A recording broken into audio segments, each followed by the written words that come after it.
সামাজিক যোগাযোগ মাধ্যম কিংবা নেট দুনিয়ায় সাধারণত 1000কে সংক্ষেপে কে দিয়ে বোঝানো হয়, কিন্তু মিলিয়নকে ছোট করে এম দিয়ে লেখা হয় আর শর্ট ফরম্যাটে বি দিয়ে বিলিয়ন বোঝানো হয়। কিন্তু 1000-এর ইংরেজি থাউজেন্ডের শর্ট ফর্ম টি না হয়ে কেন কে ব্যবহার করা হয়েছে, এর পেছনে রয়েছে রোমান সাম্রাজ্যের মজার এক ইতিহাস।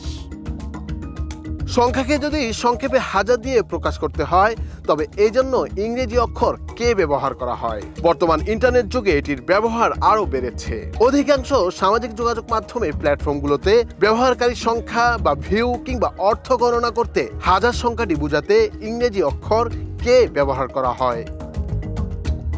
শুরুতে এম ব্যবহার করা হয় মিলিয়নের জন্য, বিলিয়নের জন্য বি ব্যবহার করা হয়, কিন্তু হাজার তো থাউজেন্ড, সেক্ষেত্রে হাজারের জন্য টি অক্ষরে থাকা উচিত ছিল। তাই অনেকের মনে প্রশ্ন, হাজারকে কেন কে দিয়ে লেখা হয়?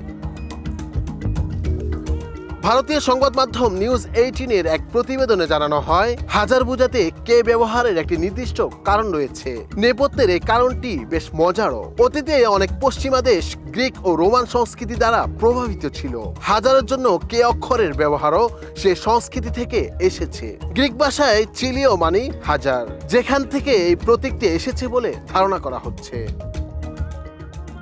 ফরাসিরা পরবর্তীতে গ্রিক চিলীয় শব্দকে ছোট করে কিলো ব্যবহার করা শুরু করে। এরই ধারাবাহিকতায় কিলোমিটার কিলোগ্রামের বলা শুরু হয়। যেহেতু কিলোগ্রামের 1000-এর গ্রাম আছে, তাই হাজারের জন্য কে চিহ্নটির ব্যবহার চালু হয়। খুব অল্প সময়ের মধ্য দিয়ে কে প্রতীক গ্রহণযোগ্যতা পায় সবার কাছে। বিশেষ করে আর্থিক হিসাব নিকাশের ক্ষেত্রে বহুল ব্যবহৃত হয়ে ওঠে কে শব্দটি। তখন থেকে হাজারের সংক্ষিপ্ত রূপ হিসেবে ব্যাপকভাবে কে অক্ষর ব্যবহার শুরু হয়। হাজার লেখার চেয়ে ছোট এবং আরো সুবিধাজনক হওয়ায় জনপ্রিয়তা লাভ করে এই সংখ্যা, বিশেষ করে টাকার ক্ষেত্রে। বাইবেলের মতো প্রাচীন গ্রন্থেও হাজার বোঝাতে কে অক্ষর ব্যবহার করতে দেখা গিয়েছে। নুরুল আফসার, নয়া দিগন্ত।